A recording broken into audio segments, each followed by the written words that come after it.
के चैनल पर आप सभी का बहुत बहुत स्वागत है। जब इन इलेक्ट्रॉनिक्स अपन पढ़ रहे हैं और इसका एक बेहद महत्वपूर्ण टॉपिक ट्रांजिस्टर अपन पढ़ रहे थे।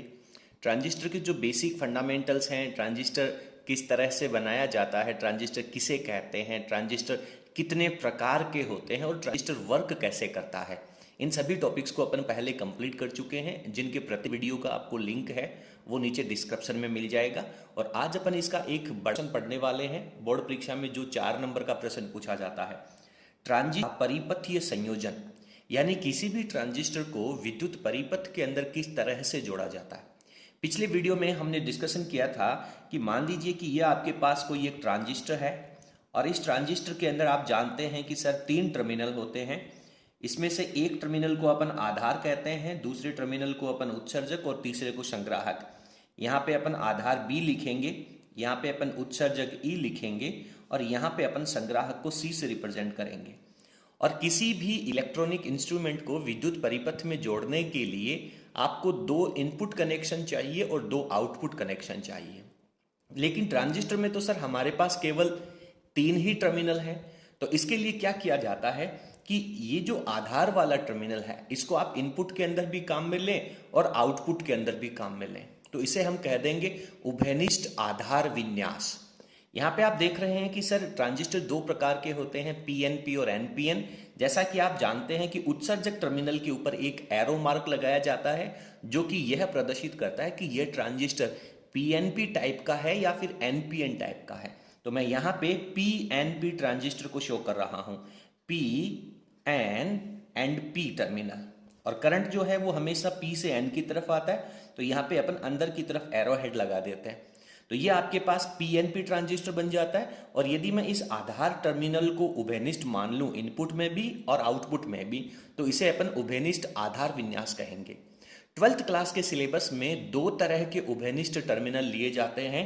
एक बार आधार को उभयनिष्ठ मान करके आप पूरा प्रोसेस पढ़ेंगे और दूसरी बार ये जो उत्सर्जक है इसको आप कॉमन मानेंगे इनपुट में भी और आउटपुट में भी। और उसके बाद में अपन इनके अभिलाक्षणिक वक्र खींचेंगे, ग्राफ खींचेंगे।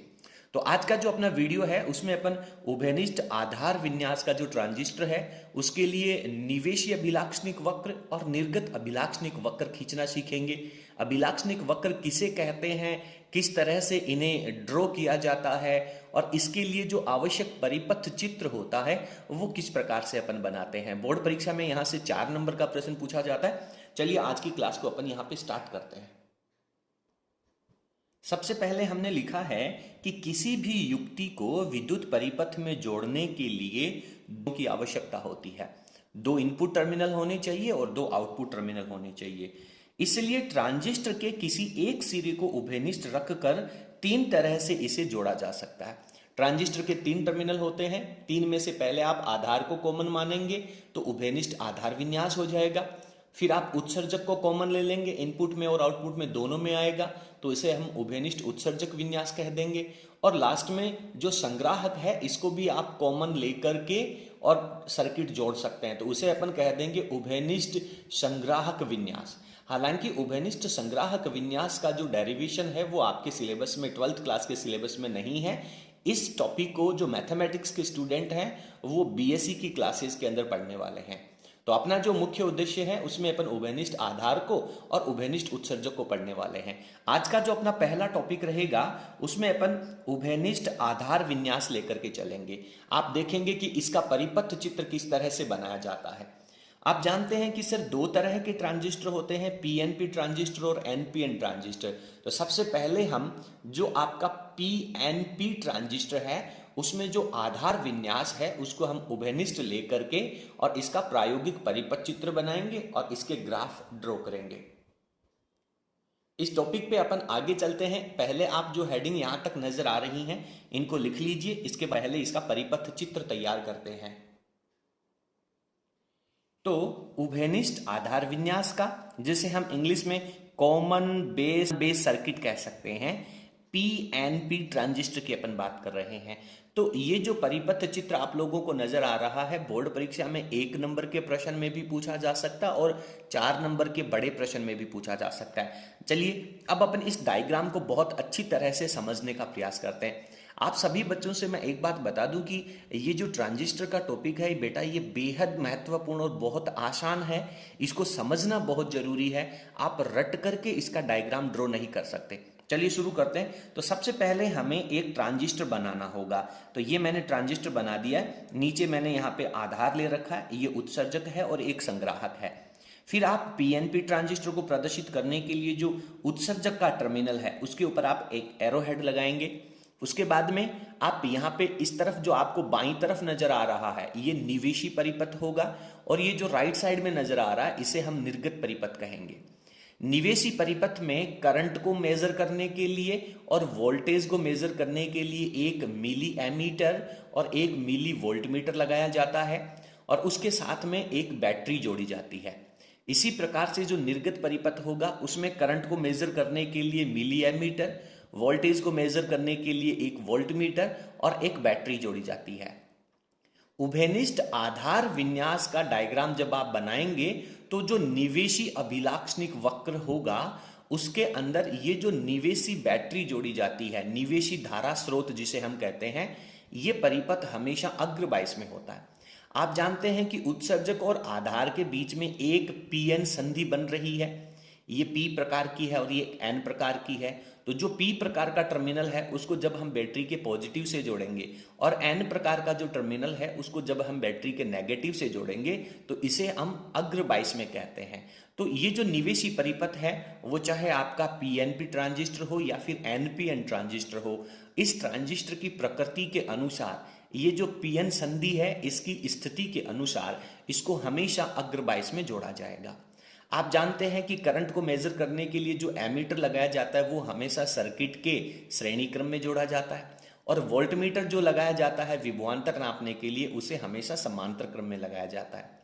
अब ये जो बैटरी है इसका डायग्राम जब आप लोग बुक्स में पढ़ेंगे तो थोड़ा सा आपको कॉम्प्लिकेटेड नजर आएगा, क्योंकि यहाँ पे इसका जो वोल्टेज है वो स्थिर ना होकर के इसके वोल्टेज को आप रेगुलेट कर सकते हैं, परिवर्तित कर सकते हैं।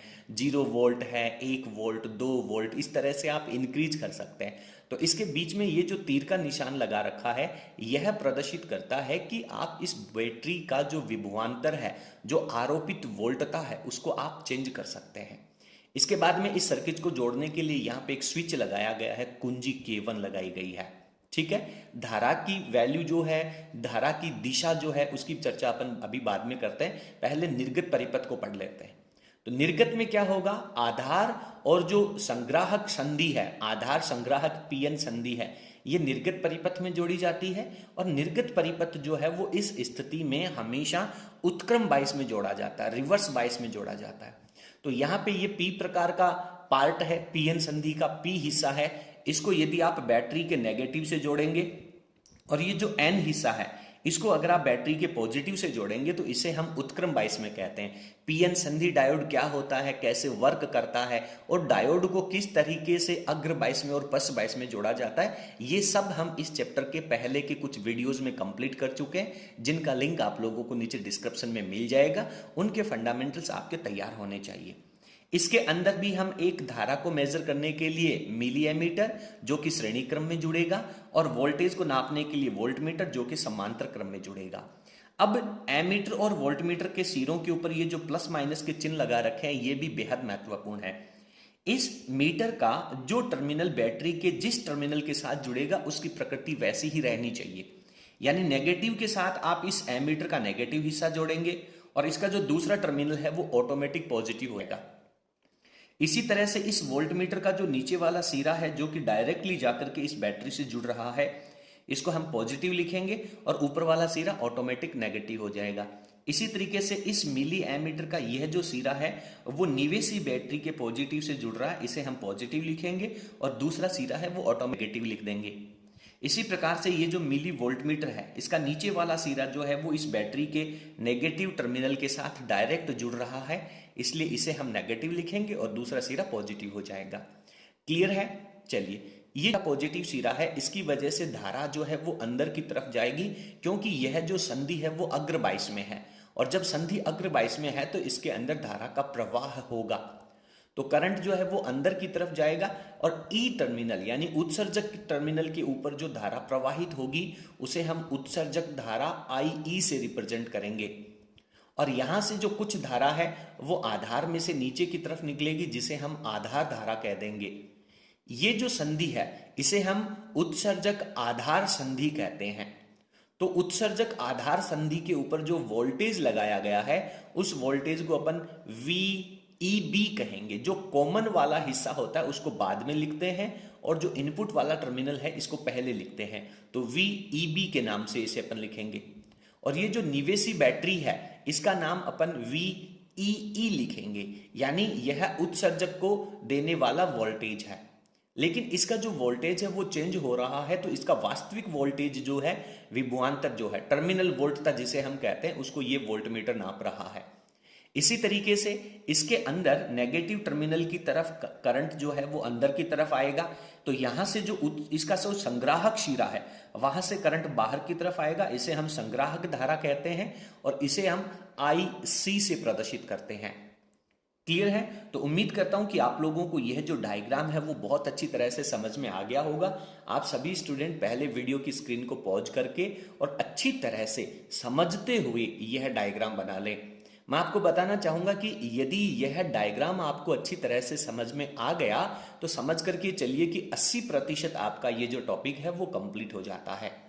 चलिए पहले आप इसका डायग्राम ड्रॉ कर लीजिए। अब यदि यह प्रश्न बोर्ड परीक्षा के अंदर 4 नंबर का पूछा जाता है तो इसकी बनावट के बारे में आपको ज्यादा कहानी लिखने की आवश्यकता नहीं है। ये डायग्राम आपने बना दिया तो एग्जामिनर इसके बारे में जो कहानी है वो स्वतः ही समझ लेगा। फिर भी अपने को कुछ जो महत्वपूर्ण तथ्य हैं, महत्वपूर्ण पॉइंट्स जो हैं वो यहाँ पे लिख देने चाहिए। तो आधार टर्मिनल निवेशी और निर्गत परिपथ में उभयनिष्ठ रहेगा।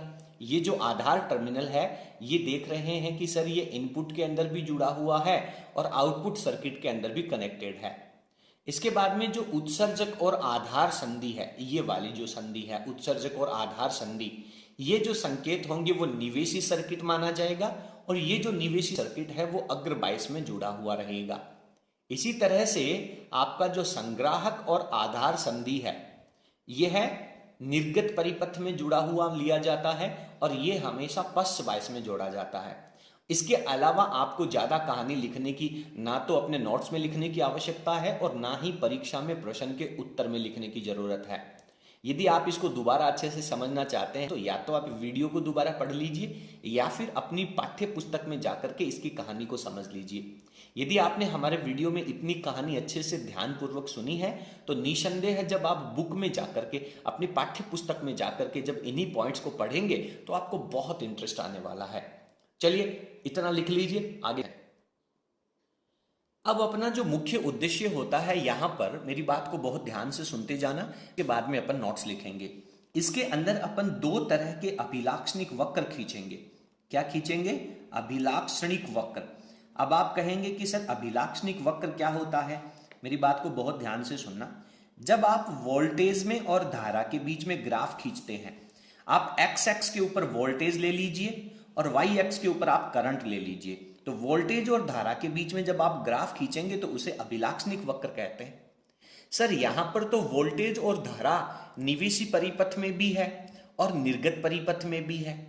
तो जब आप निवेशी परिपथ की वोल्टेज और धारा के बीच में ग्राफ खींचेंगे तो इसे हम कहने वाले हैं निवेशी अभिलाक्षणिक वक्र। समझना मेरी बात को अच्छी तरह से।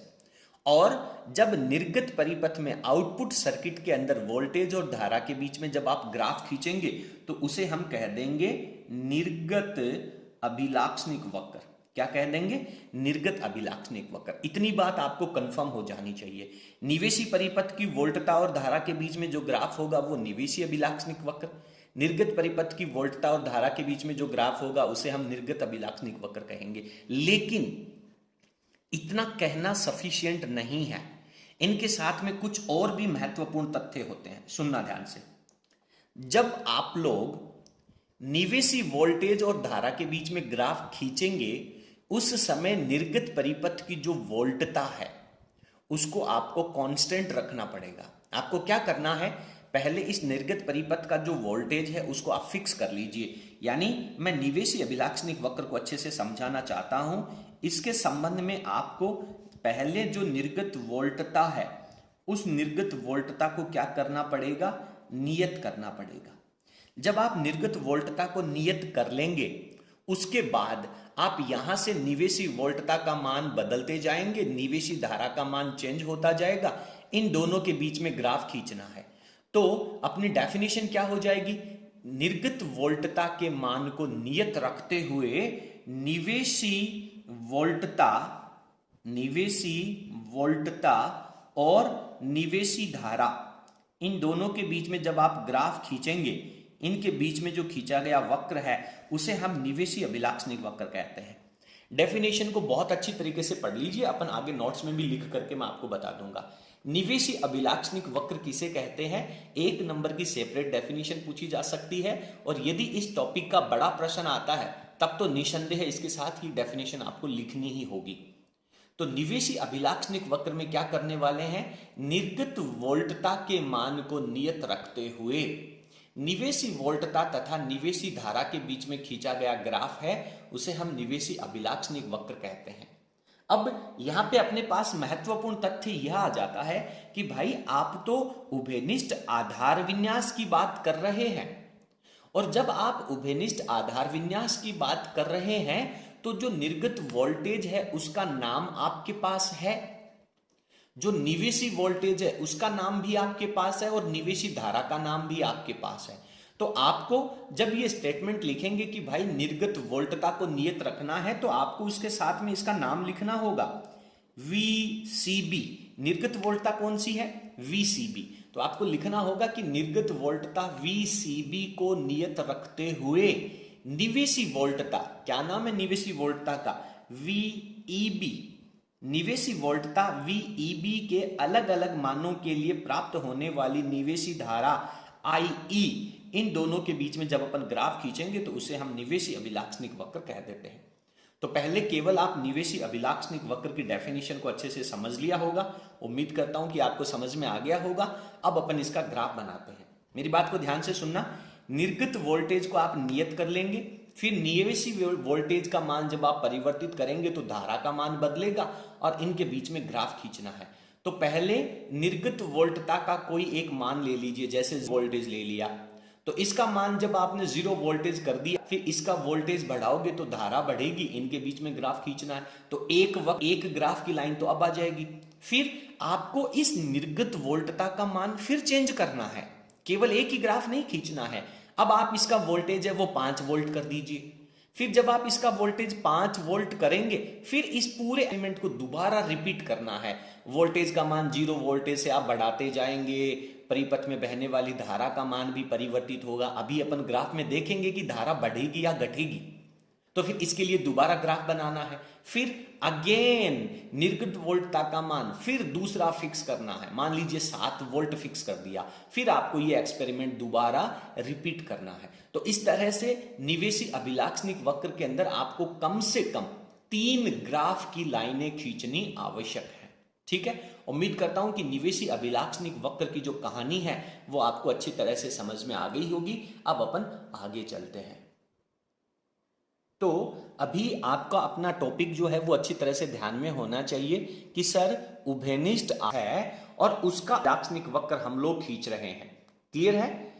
पीएनपी ट्रांजिस्टर के उभयनिष्ठ आधार विन्यास में। और कौन सा अभिलाक्षणिक वक्र खींच रहे हैं? निवेशी अभिलाक्षणिक। तो सबसे पहले इसकी परिभाषा हमें लिखनी होगी। जो परिभाषा आप लोगों ने अभी अच्छी तरह से समझी है उसी परिभाषा को यहां पे लिखना अच्छी तरह से। क्या? निर्गत वोल्टता, नियत निर्गत वोल्टता CB का जो मान है उसको जब आप फिक्स कर लेंगे, नियत कर लेंगे, तो उसके लिए निवेशी धारा IE तथा निवेशी वोल्टता VEB, इनके बीच में खींचा गया वक्र निवेशी अभिलाक्षणिक वक्र कहलाता है। देखिए, जब तक आप इन निर्गत वोल्टता, निवेशी वोल्टता और निवेशी धारा इनका नाम यहां पे इंगित नहीं करेंगे, आपकी डेफिनेशन सही नहीं मानी जाएगी। तो इस तरह से इसकी डेफिनेशन हो जाती है। अब अपन पहले इसका ग्राफ ड्रॉ करते हैं। समझिए, देखिए, ये मैंने x एक्स के ऊपर निवेशी वोल्टता VEB का मान लिखा है और यह किस में होगा, वोल्टेज में होगा, वोल्ट में होगा। यहां पे मैंने मूल बिंदु की स्थिति ले रखी है और y एक्स के ऊपर मैंने निवेशी धारा IE को ले लिया है, किसमें, मात्र क्या होगा, मिली एम्पियर। अच्छी तरह से आप लोगों को समझना है। अब सबसे पहले आप निर्गत वोल्टता जो है VCB उसका मान 0 वोल्ट पे फिक्स कर दो। तो जब आप निर्गत वोल्टता का मान 0, जब धीरे धीरे निवेशी वोल्टता का मान बढ़ाएंगे तो प्रारंभ में तो धारा का मान 0 रहेगा और जब तक आप इसके देहली वोल्टता, ये जो परिपथ है इसकी देहली वोल्टता के बराबर वैल्यू जाएगी, उसके बाद में वोल्टेज बढ़ाने पर धारा का मान इंक्रीज होगा और ये सरल रेखा में नहीं होगा क्योंकि यह पीएन संधि डायोड है और आप जानते हैं कि पीएन संधि डायोड है वो ओम के नियम का पालन नहीं करता है, यह अनओमीय युक्तियों में। तो ये ग्राफ आप लोगों के पास आ जाएगा। इसके बाद में आप क्या करेंगे, निर्गत मान को 2 वोल्ट पे फिक्स करेंगे। अब चूंकि निर्गत वोल्टेज है उसको आपने पश्च 22 में ले रखा है, इसलिए उसके वोल्टेज को हम -2 वोल्ट से रिप्रेजेंट करने वाले हैं। फिर अगेन जो निर्गत वोल्टता है इसका मान VCB का मान -2 वोल्ट कर दिया। अब आप निवेशी वोल्टेज का मान बढ़ाएंगे तो निवेशी धारा का जो मान है वो भी यहां पर बढ़ता जाएगा। फिर उसके बाद में निर्गत वोल्टेज की वैल्यू को -4 वोल्ट पे फिक्स कर दिया। अगेन जब आप वोल्टेज का मान बढ़ाएंगे तो धारा बढ़ना जाए। तो जैसे जैसे निर्गत वोल्टता का मान बढ़ेगा, मेरी बात को ध्यान से सुनना, ये जो माइनस है वो केवल पश्च 22 की वोल्टता को रिप्रेजेंट कर रहा है, लेकिन वास्तव में आप निर्गत परिपथ में जो जुड़ा है उसकी वैल्यू आप बढ़ा रहे हैं। तो जैसे जैसे निर्गत का वोल्टेज बढ़ेगा वैसे वैसे निवेशी मान है वह शीघ्रता से बढ़ेगा। पहले धारा का मान बहुत बाद में जाकर के इंक्रीज हो रहा था, वोल्टेज बढ़ाने पर यह धारा का मान जैसे जैसे निर्गत वोल्टेज को आप इंक्रीज करेंगे का मान शीघ्रता से इंक्रीज हो जाएगा। तो यह आपका निवेशी अभिलाक्षणिक वक्र जाएगा।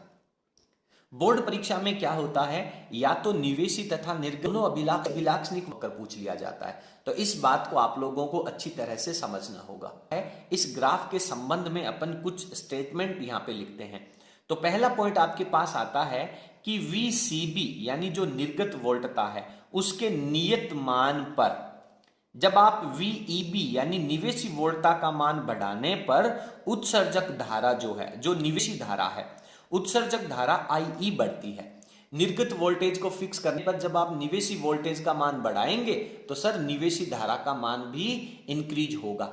इसको देख करके ये स्टेटमेंट लिखने रटने की आवश्यकता नहीं है। दूसरा पॉइंट क्या कह रहा है कि VCB के निश्चित मान से कम मान, ये जो VCB है इसका यह जो निश्चित मान है ये अलग अलग पदार्थ के लिए इसकी अलग अलग होगी।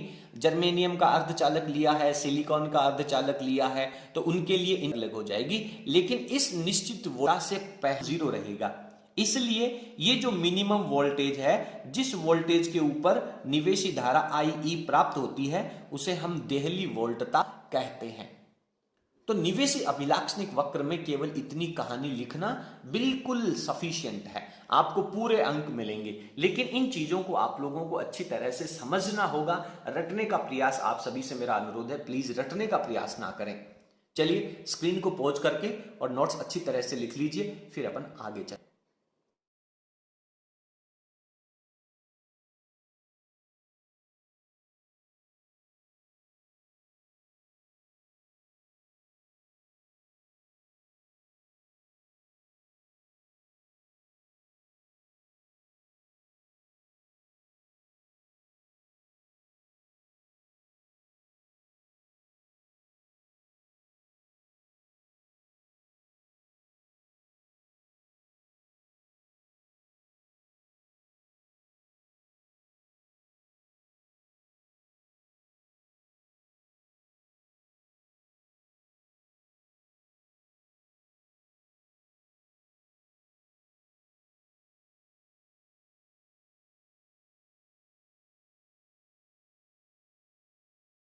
और अब अपन यदि इस ग्राफ का प्रतिरोध निकालना चाहें, आप जानते हैं कि ये जो ग्राफ खींचा गया है वो निवेशी परिपथ के लिए है, यानी निवेशी परिपथ में जो पीएन डायोड था उसके लिए है। और पीएन डायोड का जो ग्राफ होता है वो ओम के नियम का पालन नहीं करता है, अनओमीय युक्तियों में आता है। तो इसका जो ग्राफ है वो एक स्ट्रेट लाइन में नहीं होने की वजह से, एक वक्र आकार में होने की वजह से इसका जो प्रतिरोध है वो परिवर्तित होता रहता है। इसलिए इसका जो प्रतिरोध होगा उसे गतिक प्रतिरोध कहा जाता है। निवेशी वोल्टता, बीच में जो हम प्रतिरोध निकालेंगे उसे निवेशी गतिक प्रतिरोध कहा जाता है। ठीक है, तो यहां पे अपन लिखते हैं कि क्या नाम है इसका, VEB और निवेशी धारा IE, इन दोनों का यदि हम अनुपात लेंगे तो उसे अपन निवेशी प्रतिरोध कहते हैं। तो यहां पे निवेशी को इंडिकेट करने के लिए I लिखा गया, I मतलब इनपुट, तो RI का मतलब है निवेशी प्रतिरोध। तो ये धारा का अनुपात होगा, पर स्थिति में बहुत क्लियर है कि सर नियत वोल्टता, आउटपुट वोल्टता जो है, निर्गत वोल्टता जो है वो नियत रहनी चाहिए, इसलिए यहां पे अपन एक ऑब्लिक लगा करके VCB को नियत कह देते हैं। और ये जो निवेशी प्रतिरोध है इसकी रेंज 50 ओम से लेकर के 100 ओम के बीच में होती है। कई दफा यहाँ छोटा सा प्रश्न पूछा गया है कि उभयनिष्ठ आधार विन्यास के निवेशी परिपथ के लिए प्रतिरोध का रेंज कहां से कहां तक होता है, परास कितना होता है, तो 50 ओम से लेकर के 100 ओम तक होता है। आपसे उभयनिष्ठ आधार पूछा जाए, यहां तक की जो कहानी है। ठीक है, चलिए स्क्रीन को पॉज करके और यहां तक नोट्स अच्छी तरह से लिख लीजिए, इसके बाद में हम आगे चलते हैं और इसका जो निर्गत अभिलाक्षणिक वक्र है उसके बारे में चर्चा करते हैं। तो इसका जो दूसरा टॉपिक है वो है आपका निर्गत अभिलाक्षणिक वक्र। आउटपुट सर्किट वही हो गया, आउटपुट वोल्टेज और आउटपुट करंट के बीच में खींचना है। और आप लोगों ने डायग्राम में बहुत अच्छे से पढ़ा है कि आउटपुट वोल्टेज जो होगा उसको अपन कहेंगे VCB और जो निर्गत धारा होगी उसको अपन कहेंगे IC। देखिए आधार की जो धारा है उसको अपन ना तो इनपुट में काउंट करेंगे और ना ही आउटपुट में, क्योंकि वो तो दोनों में उभयनिष्ठ है। तो निर्गत वोल्टेज और निर्गत धारा के बीच में खींचा गया वक्र है वो निर्गत अभिलाक्षणिक वक्र कहलाएगा। लेकिन इसके पीछे एक महत्वपूर्ण शर्त दे रखी है, वो शर्त ये है, पिछली बार जब आपने निवेशी अभिलाक्षणिक वक्र खींचा था उस समय निर्गत परिपथ की वोल्टता को आपने नियत रखा था। मेरी बात को ध्यान से सुनना, यहां से कंफ्यूजन होता है, बच्चे भूल जाते हैं और डेफिनेशन गलत कर देते हैं।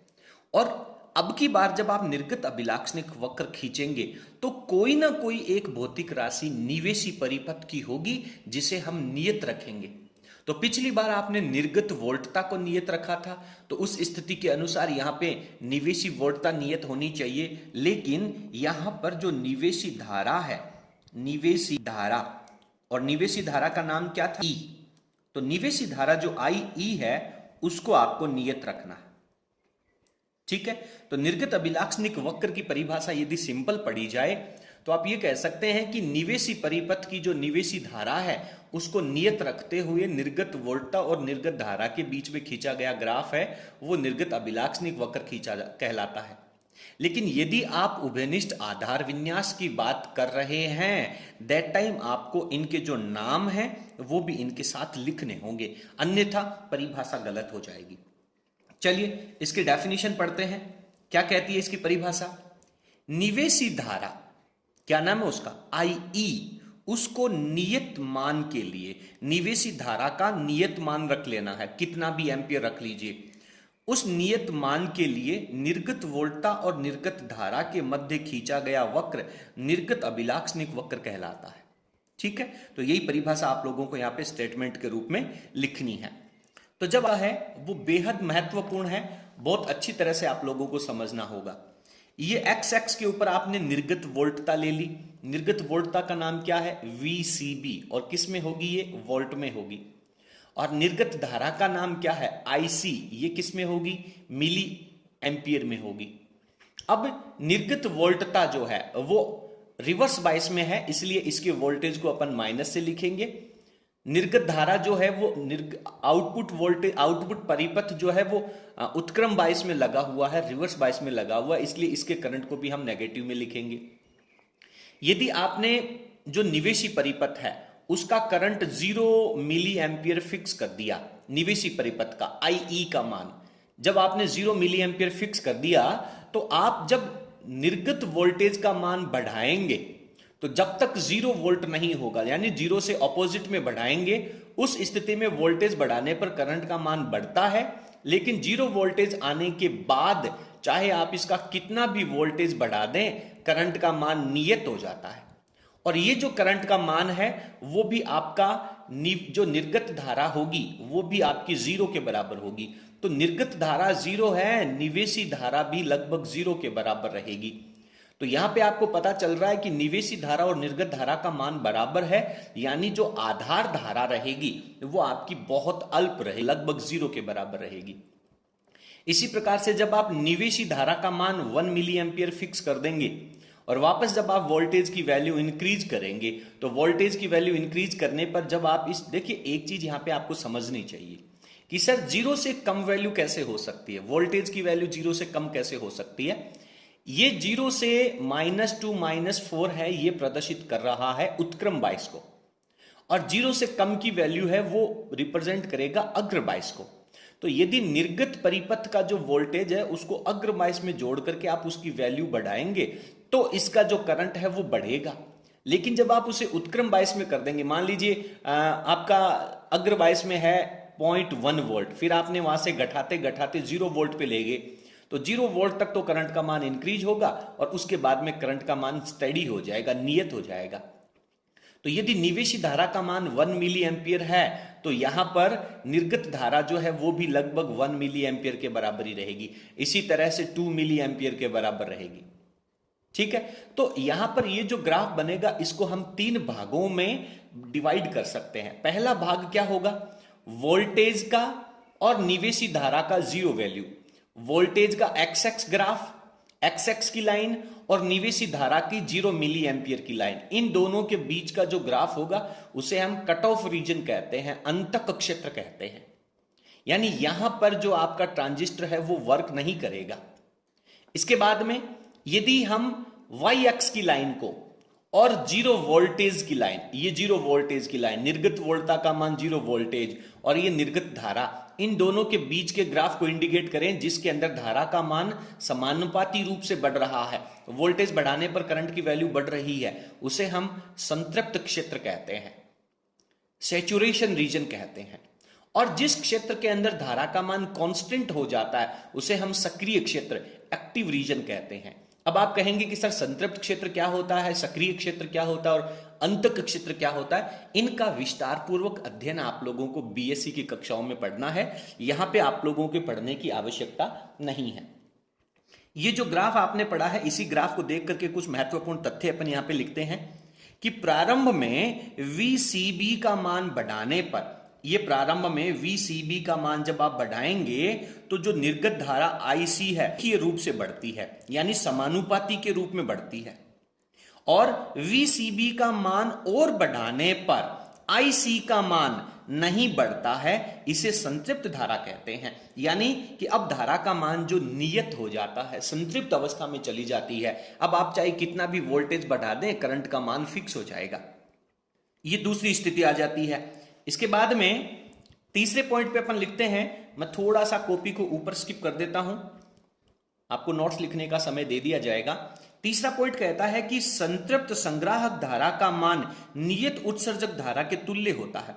ये जो संतृप्त धारा का मान है, मैंने आप लोगों को क्लियर बता भी दिया है कि ये जो निवेशी धारा का मान है वो निर्गत धारा के बराबर होगा। निवेशी धारा 1 मिली एम्पियर है तो निर्गत धारा 1 मिली एम्पियर होगी। निवेशी धारा 3 मिली एम्पियर है तो निर्गत धारा 3 मिली एम्पियर होगी। केवल प्लस और माइनस का डिफरेंस है वो इनके करंट के फ्लो की डायरेक्शन की वजह से हो रहा। तो संतृप्त संग्राहक धारा का मान है वो नियत उत्सर्जक धारा के तुल्य होता है। अब आप फटाफट एक बार स्क्रीन को पॉज कर लें और इतनी कहानी को अच्छी तरह से समझते हुए लिख लें। इसके बाद में अपन इसके आगे के और महत्वपूर्ण तथ्यों को लिख करके और इस टॉपिक को फिनिश करने वाले हैं। इसके बाद में अपना अगला जो पॉइंट होगा उसको हम लिखेंगे कि IE एम्पियर, ये जो IE है वो 0 मिली एम्पियर का ये ग्राफ है और XX की लाइन VCB वोल्टता की लाइन, इन दोनों के बीच का जो क्षेत्र होगा उसे हम अंतक क्षेत्र कहते हैं। तो यहां पे लिखा है कि IE बराबर 0 वक्र तथा VCB X के मध्य का क्षेत्र है और वो अंतक क्षेत्र कहलाता है। तो इस तरीके से आप लोगों को अंतक क्षेत्र को अच्छी तरह से समझना होगा। आगे चलते हैं। निर्गत वोल्टता VCB और निर्गत धारा IC, इन दोनों के बीच में जब आप अनुपात लेंगे, वोल्टेज और धारा के बीच में जब आप अनुपात लेंगे तो उस अनुपात को निर्गत प्रतिरोध कहा जाता है। और निर्गत प्रतिरोध की जो वैल्यू है वो आप लोगों के पास जब अपन इसकी डेफिनेशन लिखेंगे तो आर ओ की जो वैल्यू है वो delta V C B upon delta I C, और इसमें नियत किसको रखा गया है, निवेशी धारा को नियत रखा गया है। ये आपके पास निर्गत गतिक प्रतिरोध का फॉर्मूला हो जाता है। और इसका जो रेंज है, इसकी जो वैल्यू है वो 10 की पावर 6 ओम के लगभग तुल्य होती है। क्लियर है, लगभग 6 ओम के तुल्य होती है। उम्मीद करता हूं कि आपको ये टॉपिक है वो अच्छी तरह से समझ में आया होगा। इसके बाद में इस टॉपिक का जो सबसे महत्वपूर्ण पार्ट है, जहां से अक्सर परीक्षाओं में निकल पूछे जाने की संभावना रहती है, उभयनिष्ठ आधार विन्यास। सबसे पहले तो आप अपने दिमाग में ये बात क्लियर कर लें कि आपने जो ट्रांजिस्टर को सर्किट में जोड़ रखा है उसमें कॉमन जो टर्मिनल है वो कौन सा है। उत्सर्जक को उभयनिष्ठ ले रखा है, आधार को या संग्राहक को, तो सर आधार टर्मिनल है उसको हमने उभयनिष्ठ ले रखा है। तो इस स्थिति में धारा का लाभ गुणांक निकालना है।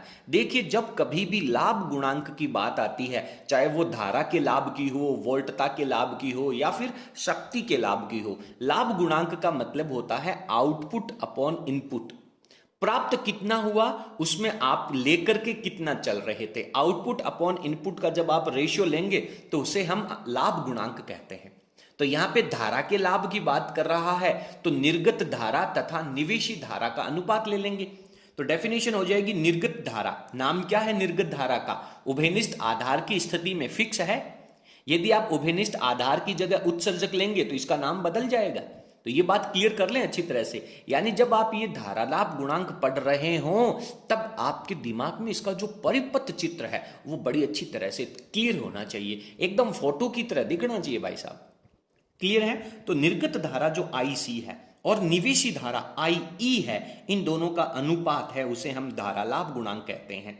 और अल्फा की वैल्यू IC अपॉन IE हो जाता है। ये जो उभयनिष्ठ आधार विन्यास का धारा लाभ गुणांक है उसे हम अल्फा से प्रदर्शित करेंगे और इसका फॉर्मूला IC अपॉन IE हो जाएगा। और इसका जो मान है, इस धारा लाभ गुणांक का मान है वो 0.9 से लेकर के 0.99 तक होता है। अब आप कहेंगे कि सर इसका मात्रक क्या होगा? बेटा मात्रक एम्पियर अपॉन एम्पियर, करंट का मात्रक एम्पियर अपॉन एम्पियर, निर्गत धारा तथा निवेशी धारा, तो मात्रक कैंसिल आउट हो जाएगा। तो धारा लाभ गुणांक है वो एक मात्रकहीन राशि है। लेकिन इस रिजल्ट से आपको एक बात अच्छी तरह से समझ में आ रही है, आप पहले से जानते भी हैं। पिछली बार जब आपने ट्रांजिस्टर की कार्य प्रणाली पढ़ी थी तब आप लोगों ने यह पढ़ा था कि सबसे ज्यादा धारा जो होती है वो आपकी उत्सर्जक धारा होती है और उससे थोड़ी कम धारा होती है वो संग्राहक होती है, और आधार धारा तो नगण्य के बराबर होती है। तो जो संग्राहक धारा है वो कम है और उत्सर्जक धारा है वो ज्यादा है। तो ज्यादा वैल्यू से जब आप डिवाइड करेंगे तो आंसर तो 1 से छोटा ही आएगा ना। लेकिन कितना? लगभग 1 के बराबर। तो 0.9 से लेकर के 0.99 तक अल्फा की वैल्यू प्राप्त होती है। जब न्यूमेरिकल्स में ये प्रश्न आएगा तो आपसे कहेगा कि उभयनिष्ठ आधार विन्यास का धारा लाभ गुणांक इतना है। अब आप ये मत समझना कि केवल धारा लाभ गुणांक एक जगह ही पढ़ना है, हर सर्किट में धारा लाभ गुणांक पढ़ना पड़ेगा। तो आगे चल करके इसमें कंफ्यूजन की स्थिति क्रिएट हो सकती है। इसलिए आपको ध्यान रखना है कि उभयनिष्ठ आधार में जो धारा लाभ होगा उसकी वैल्यू 0.9 से 0.99 तक रहती है। ठीक है, तो इसके साथ ही उभयनिष्ठ आधार विन्यास का जो PNP ट्रांजिस्टर है उसके अभिलाक्षणिक वक्रों का टॉपिक अच्छी तरह से क्लियर हो जाता है। इसके अलावा कोई भी प्रश्न किसी भी कॉम्पिटिटिव एग्जाम में और किसी भी बोर्ड परीक्षा में इसके बाहर से नहीं आएगा। अगर आपने इतना टॉपिक अच्छी तरह से क्लियर कर लिया तो आप अपने आप में कॉन्फिडेंट हो जाइए कि इस टॉपिक में से कोई भी प्रश्न आएगा आप नहीं छोड़ने वाले। चलिए, आपको हमारा आज का कंटेंट कैसा लगा प्लीज आप कमेंट सेक्शन में जरूर लिखिएगा। जो भी उचित सुझाव आप समझते हैं वो भी हमें कमेंट सेक्शन में लिखिएगा। यदि आपको हमारा वीडियो पसंद आया हो तो प्लीज आप वीडियो को लाइक करें। और आप सभी से अनुरोध है, आपने जो नए स्टूडेंट हैं, जो आपके छोटे भाई बहन कक्षा 11 से कक्षा 12 में आए हैं, प्लीज उनके साथ हमारे चैनल का लिंक जरूर शेयर करें। आपका बहुत बहुत धन्यवाद। Thank you.